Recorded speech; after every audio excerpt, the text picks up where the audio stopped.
All the class 8 students of St. Michael's Academy, welcome to another physical science class. Today I am continuing magnetism part 2. So let's start the revision.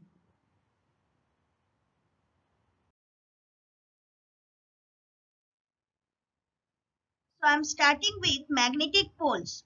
Either of the two ends of a magnet at which the field of the magnet is almost intense are called magnetic poles.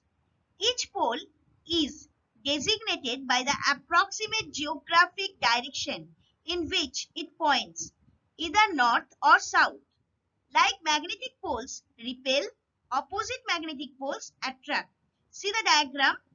Opposite poles are attracting each other, that means north and south. Both the poles are there, they are attracting each other. By arrow diagram I have shown.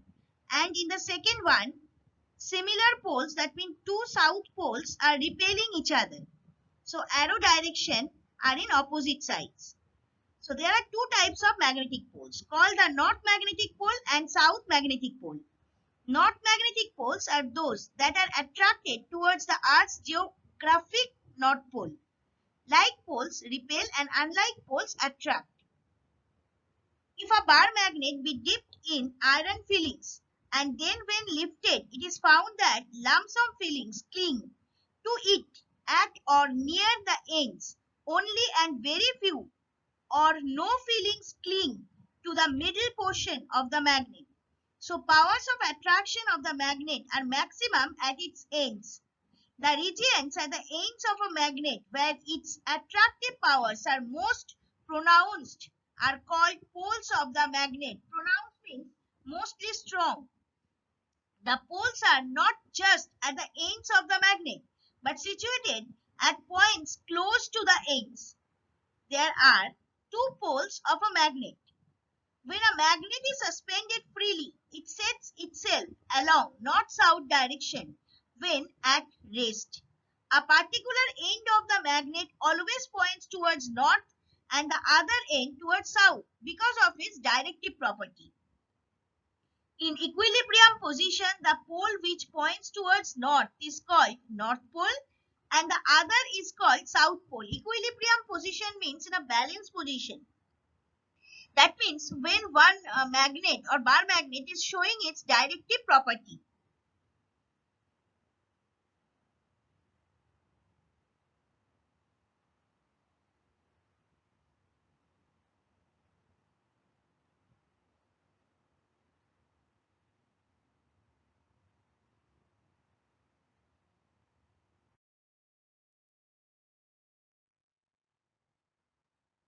Magnetic axis and magnetic length.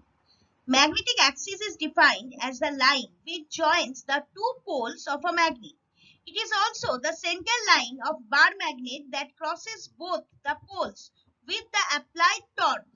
It has irregular path. Please see the diagram. Here magnetic axis has been drawn, that dotted line, which is in between magnetic poles.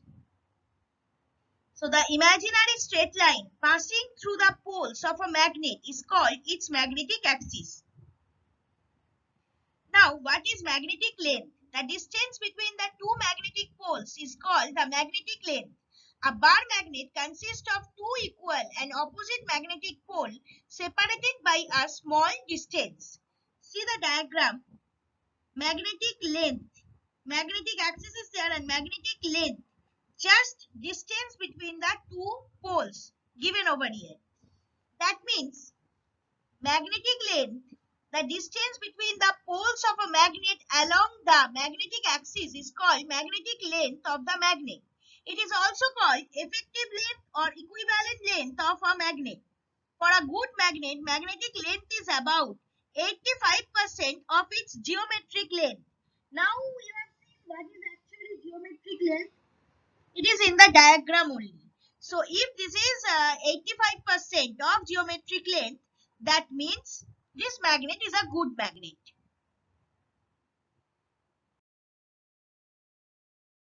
Region, magnetic meridian and magnetic field. First, I am discussing neutral region.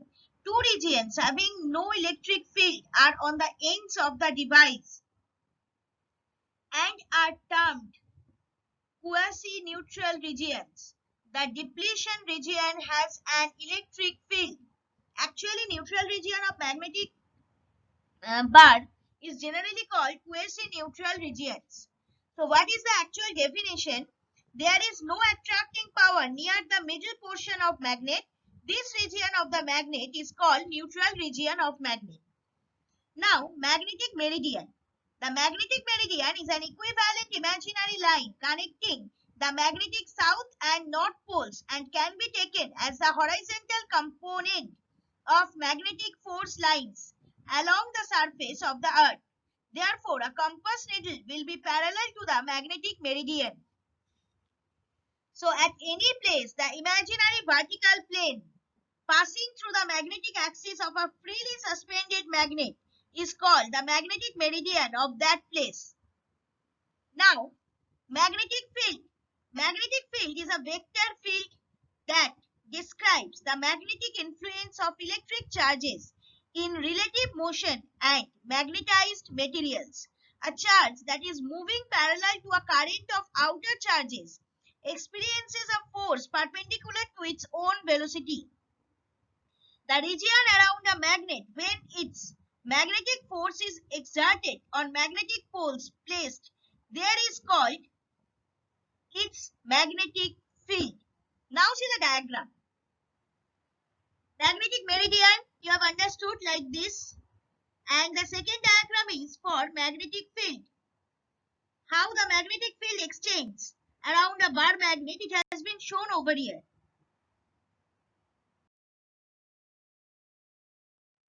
Now methods of magnetization.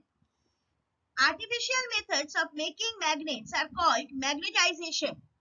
Methods of magnetization are basically of two types, mechanical and electrical. Now, mechanical method of magnetization. There are four methods of making magnets. One, single touch method. Second one, divided touch method. Third one, double touch method. And number four, using electric current. 1, 2 and 3 are of mechanical method of magnetization, and the last one is electrical method of magnetization. Now let's start. The single touch method is one of various ways of making a magnetic material like soft iron into a magnet. In this method, one end of the magnet, say North Pole, is placed at one end, say end A of the iron piece, and then rubbed over the bar from end to other, that means say end B, then lifted and brought back to first end. A steel bar is placed on a table. See the diagram, you will understand. Then a bar magnet is taken and its north pole is touched to the left hand side of the steel bar and drawn along the bar to the end. The magnet is now lifted and placed again on end A of the bar and drawn up to next end. The whole process is repeated a number of times. It would be found that steel bar has been magnetized with end A being a north pole and end B south pole. One more thing, I have already told you previously, you have to draw this diagram with proper arrow, and you have to give the direction of the arrow also properly. Now the next method, that is divided touch method. Take another two strong permanent magnets and bring their opposite poles and touch them in the middle of the rod and gently rub the two magnets on the rod, moving away from each other towards the end. When ends are reached, lift away the magnets and bring back them again at the starting position. In your book, experiment has been given. I am also explaining your experiment. Diagram obviously I have given like your book, but in one paragraph I have actually explained the total method. Now a steel bar. Now see the diagram. Here steel, here iron rod we have taken. So a bar is kept on the table, steel bar or iron rod. Two opposite poles poles north and south of two bar magnets kept side by side and placed at the middle of the steel bar. Hope so you have understood. Now, the magnets are drawn on the bar towards its two ends. Then the magnets are lifted and again placed at the middle of the bar, and the process is repeated. After a few such repetition of the process, the steel will be magnetized. Here iron will be magnetized. The polarities developed at the ends of the steel bar or iron bar are opposite to that of the stroking poles. The bar will acquire stronger magnetization when its two ends are placed on two opposite poles of two other magnets as shown in this diagram. It may be noted that the pole under any end of the bar should be similar to the striking pole or stroking pole at the end.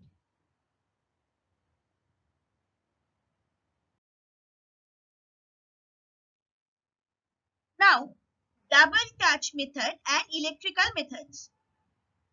Double touch method is the simplest and also the most convenient method to make a small magnet that doesn't have a very big field of attraction.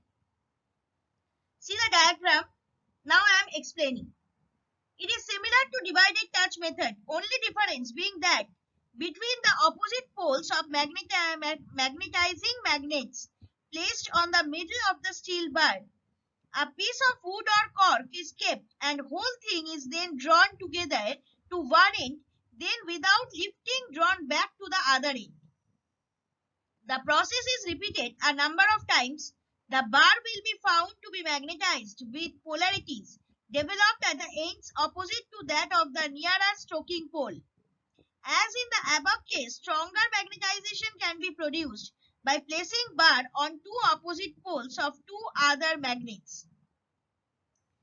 So it is as same as divided touch method, where only difference is in between the two stroking magnet, one piece of wood has been placed. And like this, it has been drawn, no lifting occurs. Now the last method, that is electrical method. Electrical method for magnetization. A direct current flowing into a solenoid, that is a long insulated wire coiled into a cylinder. See the diagram, one solenoid has been given, produces a magnetic field that inside the coil is uniform in strength and direction. The solenoid becomes a magnet. So in electrical method, on the rod to be magnetized, insulated copper wire is wound from its one end to the other. Now, on sending direct current through the wire, the rod is found to have been magnetized. To determine the polarities developed, if looking from one end of the rod, the current in that end is found to be flowing in clockwise direction, then polarity developed in that end would be a south pole. And if it is in anti-clockwise direction, then that end would be a north pole. If rod be made of steel or some alloy, the magnet would be a permanent magnet, and if it be of soft iron, the magnet would be stronger but temporary one. That is, as long as current flows, the rod would be a magnet, and as soon as the current is stopped, the rod would lose its all magnetism. This type of magnet is called electromagnet. Now see the diagram. When you are seeing the magnet, from which direction, so it will depend that which one is north pole and which pole is south pole.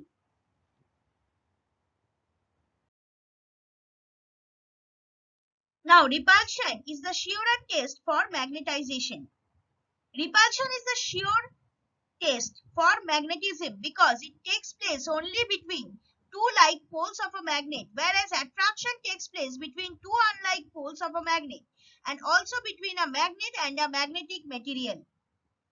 See the diagram. Clear diagram has been given. I am explaining this diagram. In front of any pole of a hanging bar magnet, let a north pole of another bar magnet be brought. It would be seen that there is repulsion between them. Again, if two different poles be brought near each other, that is north and south, there will be attraction between them. See the two diagrams, you'll understand. So like poles repel each other and unlike poles attract each other. We know that there may be attraction between a magnet and a magnetic substance like iron, and also between two unlike poles of two magnets. So from the attraction between a magnet and another rod, we are not sure whether the other rod is magnet or a magnetic substance. But as repulsion takes place between only two like poles, so if there is repulsion between a magnet and another rod, then we are sure that the other body is also a magnet. Hence, repulsion is the surer test of magnetization.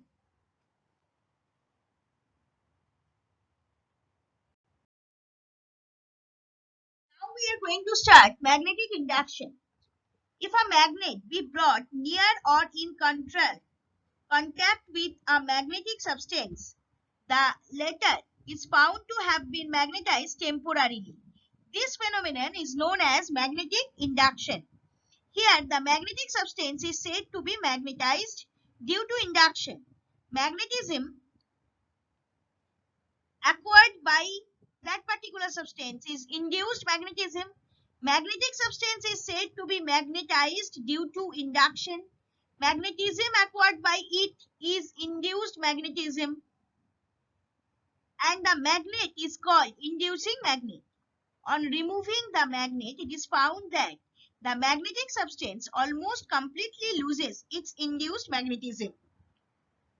That is, induced magnetism is a temporary one and lasts as long as the inducing magnet is present. So the process by which an object or material is magnetized by an external magnetic field is called magnetic induction. Induced magnetism is when a piece of unmagnetized magnetic material touches or is brought near to the pole of a permanent magnet, it becomes a magnet itself. The magnetism is induced. A north pole induces a north pole in the far end. See the first diagram. Induced magnetism has been shown. This experiment, induced magnetism is the magnetism of an object as a result of an external influence. I am describing this experiment. A simple experiment can be performed on magnetic induction. As iron nail easily gets attached to a bar magnet being attracted by it, in this way a few number of nails may remain attached one after another with the magnet. Here, the first nail is first magnetized by induction. This induced magnet affects other nails and those become temporary magnets. If we remove the bar magnet and the nails also get detached. Hope so you have understood the diagram clearly. Now, when a piece of unmagnetized magnetic material touches or is brought near to the pole of a permanent magnet, it becomes a magnet itself. The magnetism is induced.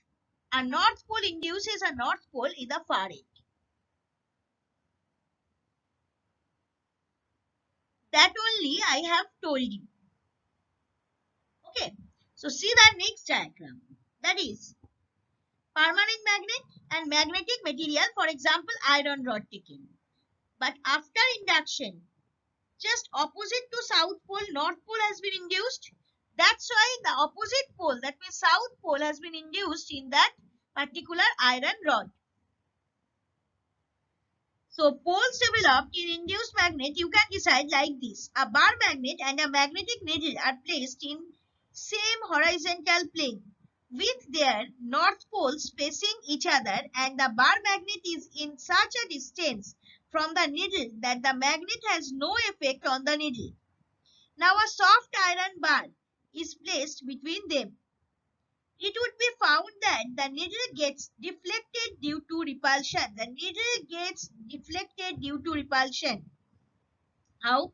That is, this iron bar has been magnetized due to induction and north pole has developed at the end. That means which is nearer to that end. And hence that needle. and hence south pole is induced in the opposite end. So we find that when a magnetic substance is magnetized due to induction, opposite polarity is developed at the end of it, which is nearest to the including or inducing pole, and similar polarity at the end furthest from the inducing pole.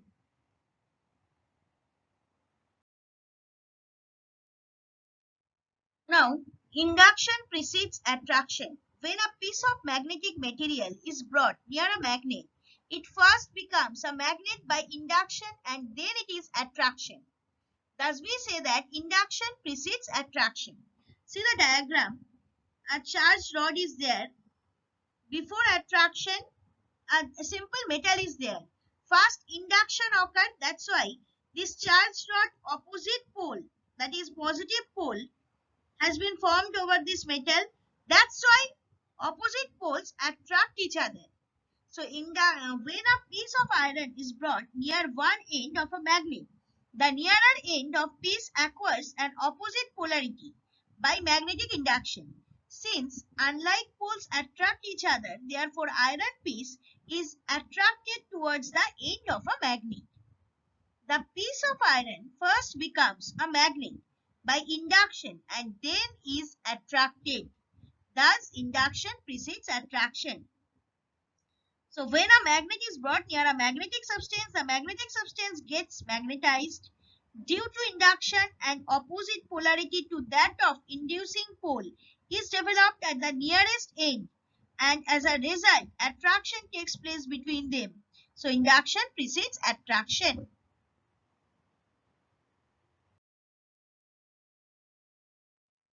Thank you students. For any doubts or queries, please email me at sudeshnavan.sma@outlook.com. Even you need to send your regular physical science, homework, worksheet, assignment, everything in the given email ID.